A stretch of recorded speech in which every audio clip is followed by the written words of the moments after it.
18 June 2023 Titan submersible Canadian city saint John के island से dive करती है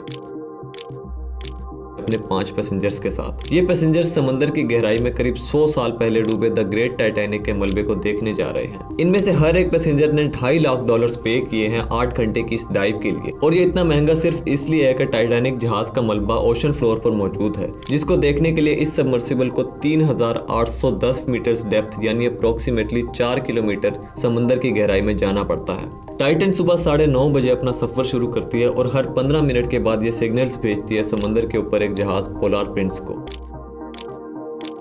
क्योंकि इतनी डेप्थ में जीपीएस काम नहीं कर सकता, तो सिर्फ ये सिग्नल्स ही इस बात का सबूत थे कि नीचे सब कुछ सही चल रहा है। लेकिन पौने 2 घंटे बाद टाइटन से ये सिग्नल्स आना बंद हो जाते हैं। सुबह के 11:15 पर ये अपना आखिरी सिग्नल भेजता है। इसके बाद से कोई कम्युनिकेशन नहीं किया जाता टाइटन की तरफ से। शाम के 4:30 बजे ये एक्सपेक्ट किया जा रहा था कि टाइटन अपना सफर खत्म करके वापस से सरफेस पर आएगा, लेकिन ऐसा कुछ भी देखने को नहीं मिलता। करीब 2 से 3 घंटे मजीद इंतजार किया जाता है, लेकिन टाइटन का कोई नामो निशान नहीं। आखिर 7:10 पर पोलार प्रिंस का क्रू यूएस कोस्ट गार्ड को इस बारे में इन्फॉर्म करता है, और यहाँ से शुरुआत होती है करीब 4 दिन लंबे चले एक search and rescue operation.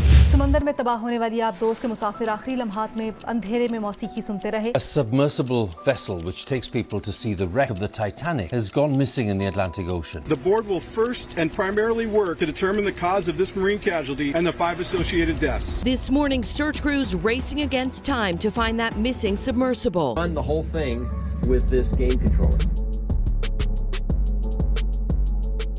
In a statement, Ocean Gate said it's exploring all options to bring everyone back safely.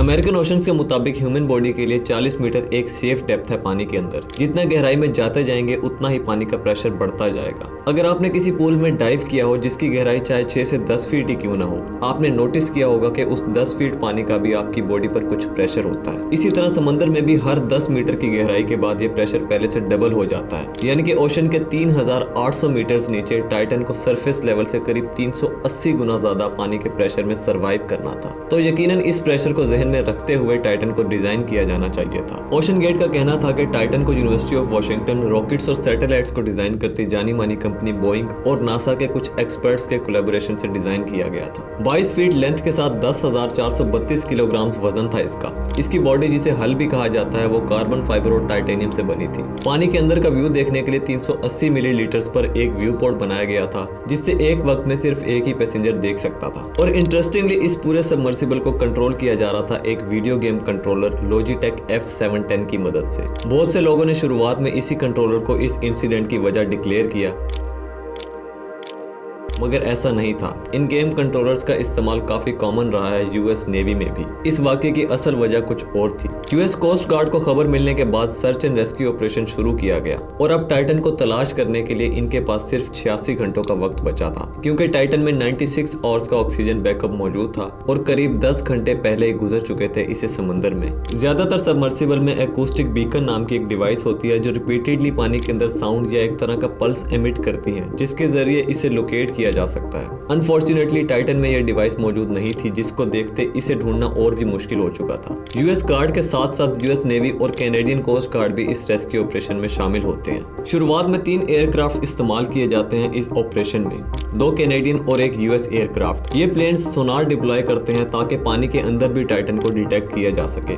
साथ ही यूएस अपनी P-8 Poseidon anti warfare submarine भी पानी में उतारता है, जो टाइटन को ओशन फ्लोर पर खोजने लगती है। जैसे वक्त गुजरता गया और शिप्स आते गए इस ऑपरेशन के लिए। 20 जून को टेक्निप FMC, एक ऑयल एंड गैस कंपनी, अपने एक शिप और 2 रिमोट ऑपरेटिंग व्हीकल के साथ ज्वाइन करती है। ये व्हीकल्स ओशन फ्लोर तक जा सकते हैं, और इंटरेस्टिंगली इन्हें चलाने के लिए किसी पायलट की जरूरत नहीं थी। पानी के ऊपर से ही इन्हें रिमोटली कंट्रोल किया जा सकता था। 4 दिन के इस सर्च ऑपरेशन के बाद 22 जून दोपहर 1:18 एक रोबोट ऑपरेटिंग व्हीकल को टाइटैनिक की बो से 500 मीटर दूर एक डेबरी मिलता है, जिसे बाद में कंफर्म किया जाता है कि ये टाइटन का ही एक हिस्सा है। इसे देखते ये बात क्लियर हो जाती है कि टाइटन में मौजूद पैसेंजर्स यानी स्पेस टूरिस्ट और British businessman Hamish Harding, former French navy commander Paul Henri Nargeolet, Pakistani British businessman Shahzada Dawood और इनके बेटे सुलेमान दाऊद, और आखिर में खुद ओशन गेट के ही CEO स्टॉकटन रश, इन 5 पैसेंजर्स की मौत हो चुकी है। ये कंक्लूड किया जाता है कि टाइटन हाई प्रेशर की वजह से इम्प्लोड कर गई,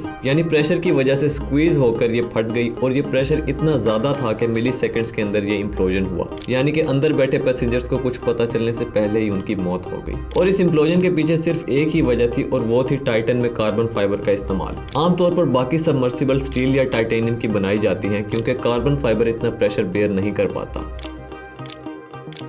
स्टॉकटन रश ने ट्रैवल वीकली न्यूज़ के editor in chief Arnie Weissman को बताया कि उन्होंने इस कार्बन फाइबर को बोइंग कंपनी से बड़े डिस्काउंट से खरीदा था क्योंकि एरोप्लेन्स में इस्तेमाल होने के लिए इसकी शेल्फ लाइफ पूरी हो चुकी थी। यानी जिस तरह फूड आइटम्स की एक एक्सपायरी डेट होती है, सेम उसी तरह कार्बन फाइबर की ये शेल्फ लाइफ थी जिसको पूरा होने के बाद भी इस्तेमाल किया गया। लेकिन बोइंग कंपनी ने इस बात को मानने से साफ इनकार कर दिया। इसका कहना था कि कंपनी के पास इस सेल से रिलेटेड ऐसा कोई रिकॉर्ड मौजूद नहीं है। बोइंग के साथ साथ यूनिवर्सिटी ऑफ वाशिंगटन और नासा भी एक तरफ हो जाते हैं और ये स्टेटमेंट्स देते हैं कि टाइटन की डिजाइनिंग में इनका किसी किस्म का कोई हाथ नहीं है। स्टॉकटन रश का ये फैसला एक तरह का एक्सपेरिमेंटल डिजाइन था और इस बात को 2022 में टाइटन का सफर करने वाले CBS न्यूज संडे मॉर्निंग के रिपोर्टर डेविड पोज ने भी हाईलाइट किया। इनका कहना था कि टाइटन पर सवार होने से पहले हर पैसेंजर से एक कंफर्मिंग नोटिस साइन करवाया जाता है जिसमें ये क्लियरली लिखा है कि टाइटन एक एक्सपेरिमेंटल वेसल है जो किसी रेगुलेटरी बॉडी से सर्टिफाइड नहीं है और इस सफर से आपको फिजिकल इंजरी, डिसेबिलिटी या मौत का भी सामना करना पड़ सकता है। इसके अलावा रश ने CBS न्यूज को अपने एक इंटरव्यू में कहा कि कुछ पॉइंट पर सेफ्टी सिर्फ वक्त को जाया करना है।